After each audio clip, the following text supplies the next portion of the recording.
Hello and welcome. This is exclusive interview on AD4 TV radio. We're driving from Abuja, the Nigerian capital. I am Tunde Hassan. In a multi-ethnic nation like Nigeria, diversity management is a critical issue. General expectation is for such plurality to be a source of strength and robust engagements. However, Nigeria, a rainbow nation of over 250 ethnic groups, has had to contend with the unfortunate situation where diversity has tended to be a seeming adversity, with many individuals falling victims to ethnic profiling. My guest, Dr. Sonny Munidafe, the Jagaban Jamaica, is one of Nigeria's public figures and statesmen who has had a real-life encounter with plural, multi-ethnic and multi-religious constituents. Before the engagements, this report. This situation has continued to impact negatively on efforts at national integration and cohesion in ethnically diverse Nigeria. Here, a combination of ethnicity and religion dent and put a blemish on relationships and engagements. For instance, individuals and sections of the nation are profiled and labeled in incidents of terror attacks, while citizens of Eastern Igbo extraction are stereotyped as mischievous, fraudulent, and prone to criminality. The Yoruba of Western Nigeria is profiled with diabolical craft, a backstabber, and lacking in courage. These and other ethnic cleavages and overlapping affiliations of religion have undermined prospects for socio-political and economic development of Nigeria. Compounding the problem of underdevelopment in the country, ethnic nationalism, access to resources, and allocation of power all pose a great threat to peace, security, and progress of the nation. The reality is that development cannot take place in a crisis-ridden environment. History has clearly shown that ethnic and religious profiling bear grave consequences for the stability of a nation.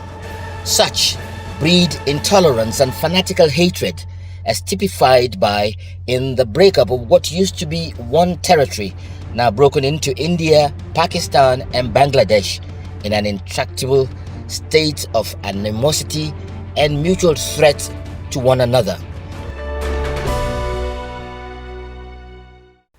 Exclusive interview on AD4 TV radio. My guest is here with me, right here in the studio, Dr. Moni Dafe, one of Nigeria's leading public figures, a statesman. You're most welcome. Thank you very much. Good afternoon, Abuja and Nigeria.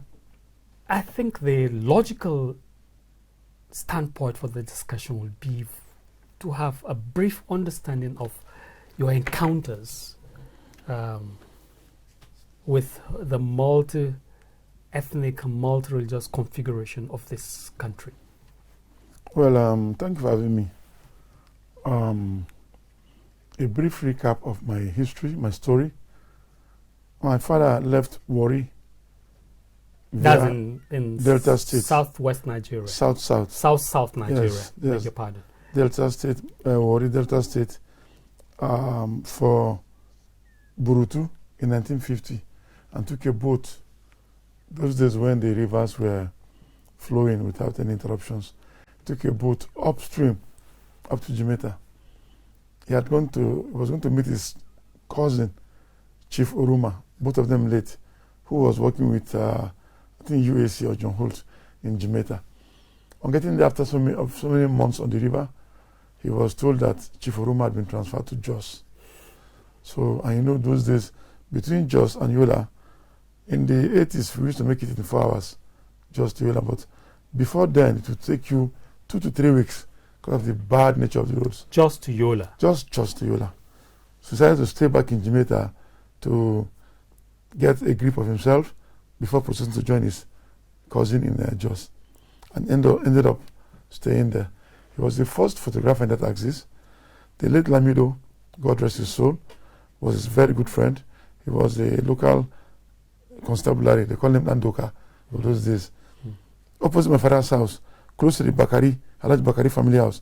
For those that know Jimeta, my father was just opposite the police station and adjacent to Alhaji Bakari. These are all his friends.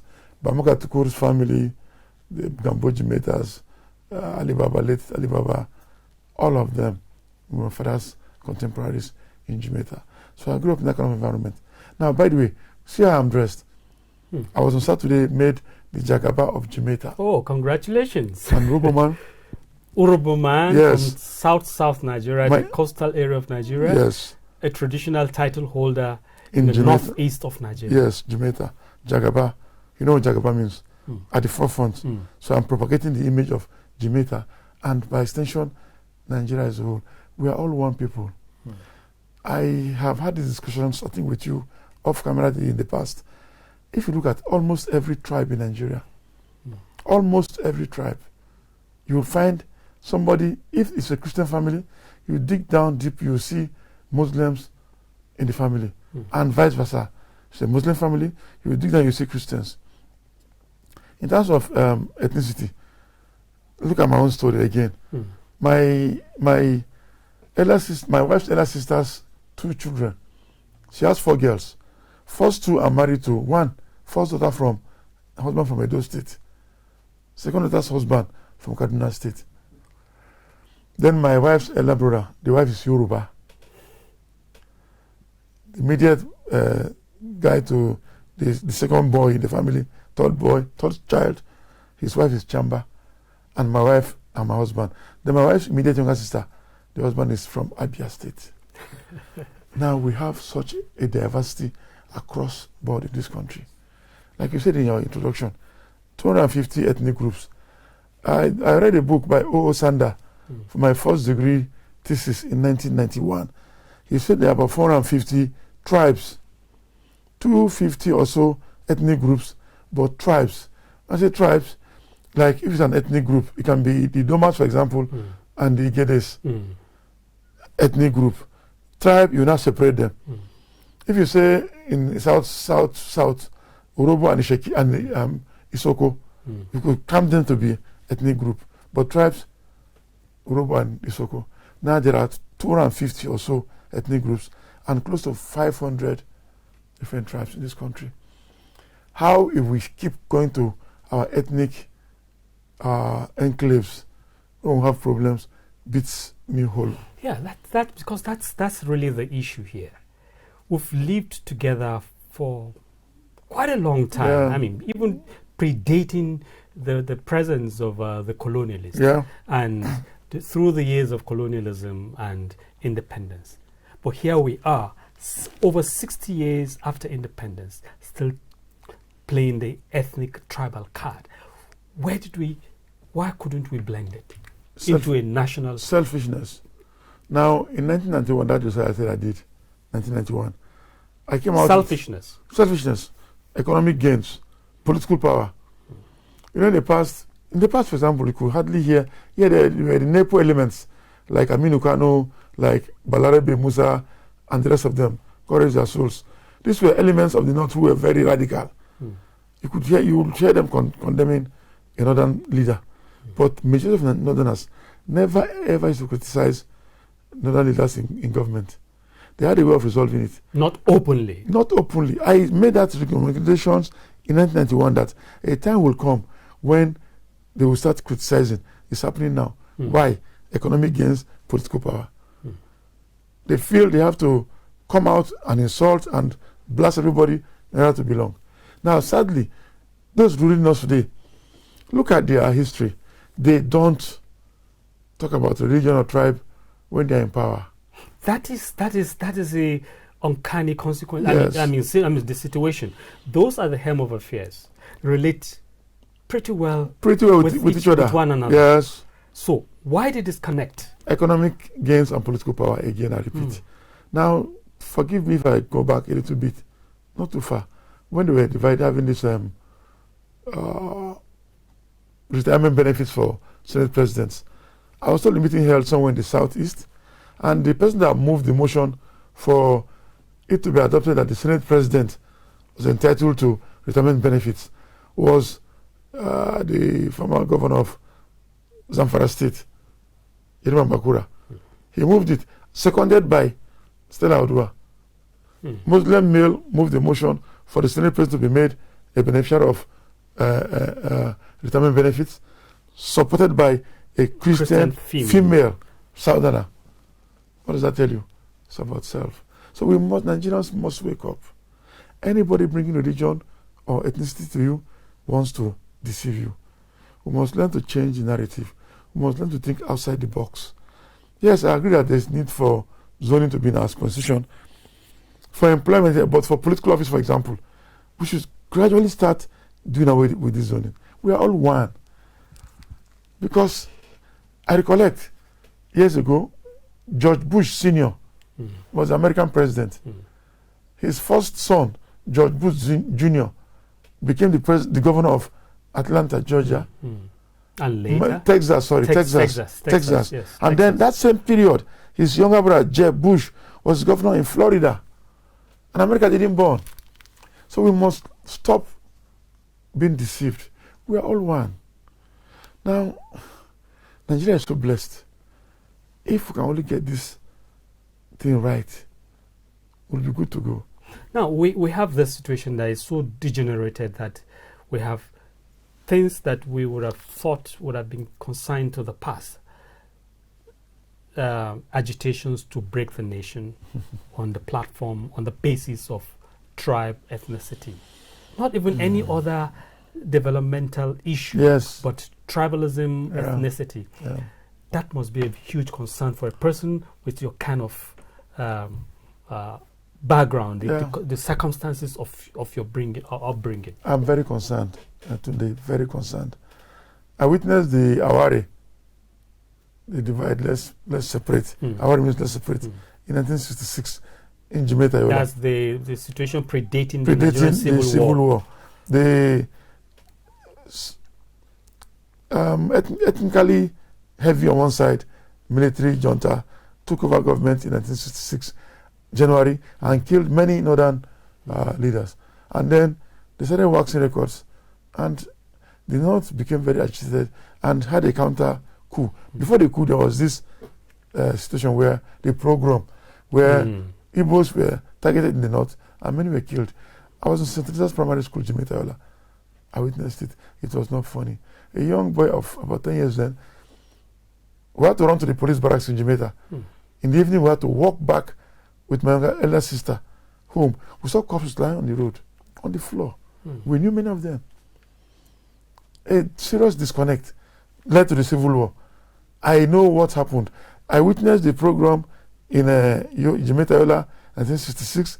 I was in Warri, 67, when the Biafran troops came and captured the Midwest. I was in school in Warri, Catholic School 1 in Warri, when they came with their small jeeps and took over Delta State. Bendel State then. Midwest. I was there the war. I was there 67 to 69. I saw the kind of people coming back with injuries from the war front. I went back to Jamaica in 69, who ended in 1970. I saw the return of many people who were completely disoriented. Many of my Igbo friends that came back completely lost. Stories about how they suffered, how they ate grass, terrible things. So it really breaks my heart.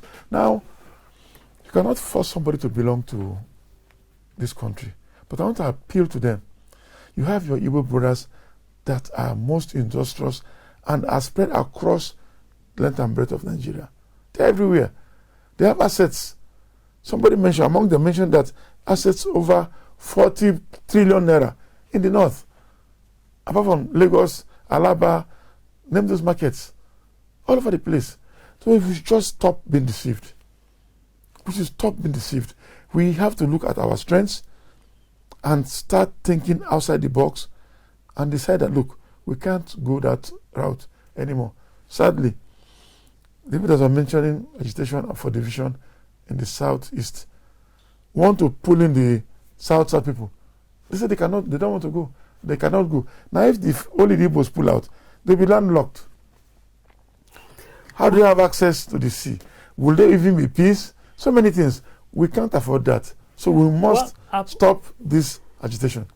Okay, well, we're looking at some of the issues driving the relationships in Nigeria. I'm in the studio with Dr. Moni Dafe, who is a statesman in this country and public figure who not only is it in that position, but has had real life encounters and experiences in dealing with multi-ethnic, multi-religious situation. We'll be right back to continue this discussion because Nigeria needs to think and move forward. Stay with us. There's a wind of change blowing over Nigeria, and it's coming from the Tertiary Education Trust Fund. If you want to find out how TED Fund is bringing the Nigerian government, industry, and the academia together to drive a new knowledge economy, tune in to this station every Wednesday at 8 p.m. for TED Fund, The Paradigm Shift. It's informative, it's innovative, and it's exciting. TED Fund, The Paradigm Shift, proudly produced by 84 TV Radio. You're welcome back. Exclusive interview on 84 TV Radio. I am in the studio with Dr. Moni Dafe. We're discussing ethnic profiling and the consequence for a nation like Nigeria, which is also a multi-ethnic, multi-religious, plural society. How can we detach from the retrogression that ethnic profiling is imposing on the country? Doctor, here we are confronted with a very serious situation, which is paying nobody in any way, At all. especially not people within the lower realm of society. Yeah. But apparently it's the same people at the lower realm of society that are being used one against the other.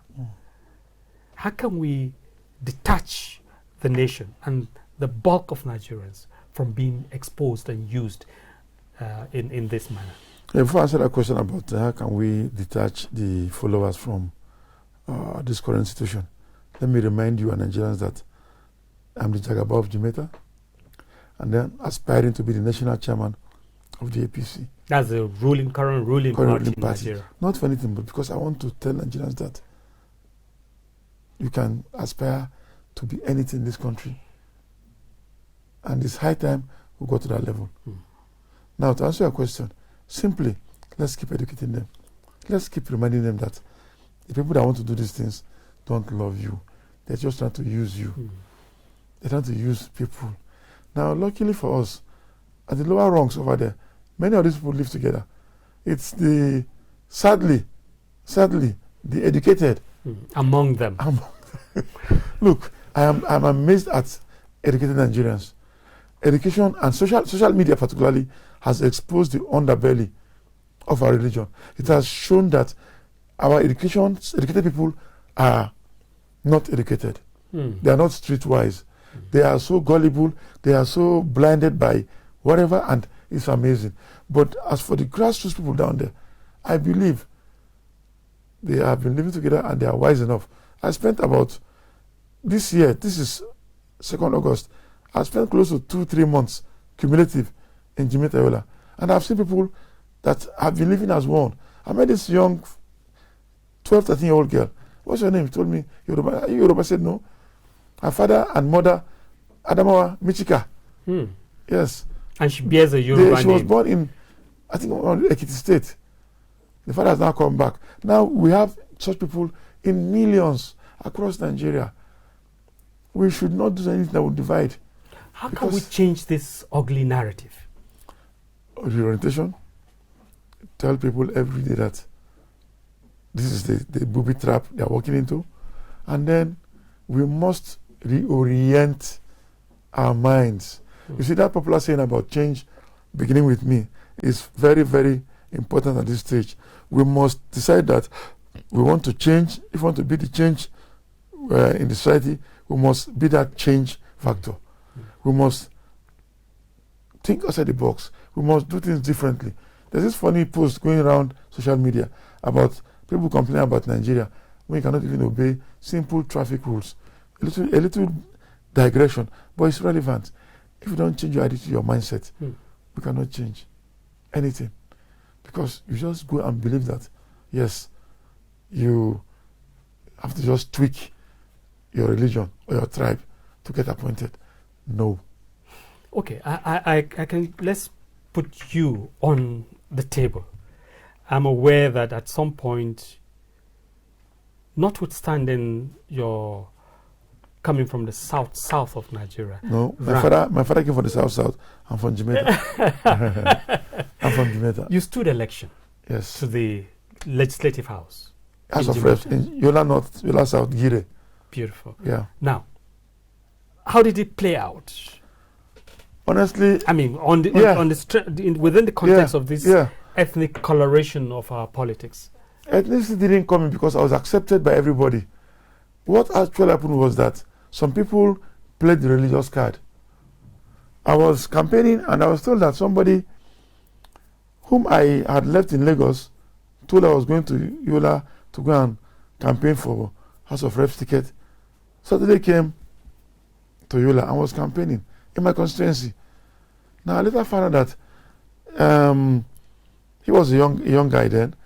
Mohamed Abacha's very good friend. Abacha had met his late Mohamed Abacha. No, Mohamed Abacha is Ibrahim Abacha. And Mohamed, Ibrahim's alive, Mohamed is late. Met their father, General Abacha, and got him to lower the age for House of Reps contestants, aspirants. He brought it down to 30. That qualified them to now contest. So he came to Yola, this guy, Awal Bamangatukur, came to Adamawa State and got his form, Jada Ganye Tongo Maibalua constituency. Where you were also? No, I was in Yola North, Yola South, Gire. Now some people played the religious card and said they will not want a Christian to represent the Lamido in the House of Reps. So they cajoled him and got the leadership of the party, UNCP, to change his constituency from Jada Ganye Tongo Maibalua to my constituency. So, I mean, it's still the same thing. Religion and the ethnic religion came in. In that instance, religion came in. Ethnicity, there was no... I mean, let Gambo Jimita go register so. He just lives across the road from my family house. Vice Marshal A.D. Bello, former Chief of Air Staff, he's still alive. By the way, A.D. Abdullahi, that D stands for Dominic. He is still a Christian. His father was a Christian, Fulani man. Because he was a Muslim, became a Christian because he was a cook to the Reverend Fathers in Jamaica. So Fulani, who was a cook for the Reverend Fathers, got his children born and they were all Christians. The funny thing here is that we have all of these kind of scenarios playing out all over the country. Where are we not playing it up? That's why I have come up now and I'm doing this. It's deliberate what I'm doing. It might not go too far with me, but he said something before we started. He talked about the journey so far. Now, the popular saying is that the journey of 1,000 miles starts with one step. I have redefined that. It starts with the idea. The moment you think about traveling, it has started. The first step you take is just a precursor, a continuation of the idea. So now I've shown that idea to the mindset of Nigerians, that you can aspire for any position in Nigeria, you can get it. If it works with me, fine and good. It doesn't work with me, I have set the mark. Do you see the rest of Nigeria or the majority of Nigerians following this mindset that you are promoting? Honestly, I've seen it already because I know the acceptability I've had now in Adamawa State. Many of these young people who didn't even know my story, many, in their millions, they see me on social media, oh, really? They identify with me. Because many of them have stories in their closets, similar stories. Now, one thing that I know hides everything is, if, for example, my father had become a Muslim, and my name was, let's say, Danadi Muhammad, I will blend. We have them in their millions, whose fathers became Muslims or were Muslims, and they had Muslim names, they just blended. Okay, given your background, how do you what do you make of young people stoking the religious and the ethnic card. Young people who ordinarily should be more forward-looking, should embrace a more egalitarian, broader mindset. Yeah, I think they have been misled. Who is Maybe they think misleading them? The younger people are even more educated within the context of our own kind of education than those who had blended well in the past. I beg to disagree. The younger ones are not educated. Social media, you correspond with them on social media, you'll be embarrassed at the views they put forward. Basically, they have been deceived to think that they need to play that card to make it in life. No, that is a false move, and it will not last long. Because you look at them, by the time you go and this same boys making these agitations, you trace their stories down the line. They have people across religious and ethnic divides. They don't even know their stories. Many of them. They have been misled. So I have to keep coming out to educate them. And I hope that more people will come out of that closet and say, this is who I am. Now, sorry, your boss doesn't like to be mentioned because as a media man. But Jacob Alada's father was in Jamaica with my family in the early 60s. AD 4, Adamawa province, 4 was his car number. In Jamaica, across from us, not AVM, not TT, late, Bakari, the Atta family, Mamu Kassina, name them. All of us, Gambo Jamaica, in that small Jamaica. So, and you blended perfectly. But look, one of my friends lost his wife recently, last month. Bala Matazu. May the wife so rest in peace. And one met there to commiserate with him, stayed there for the 3-day prayers, and we all met. And I told them that I had been given a hint that I'll be given this title of Jagaban Jamaica. They were so excited because they are not happy with the way they find themselves.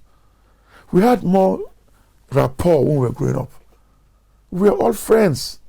We didn't think about those lines. My best friend is Alhaji Ibrahim Abdullahi, the resident electoral commissioner in Bauchi State, a retired director SSS. We just live across the street from each other. Good friend. Jacob Aladas, I keep mentioning his family, on the other side of the road. The Atta family, name all of them. Then suddenly our children have gone the other way because of religion and tribe. Is that a failing on your own part? We did our best. We are still one.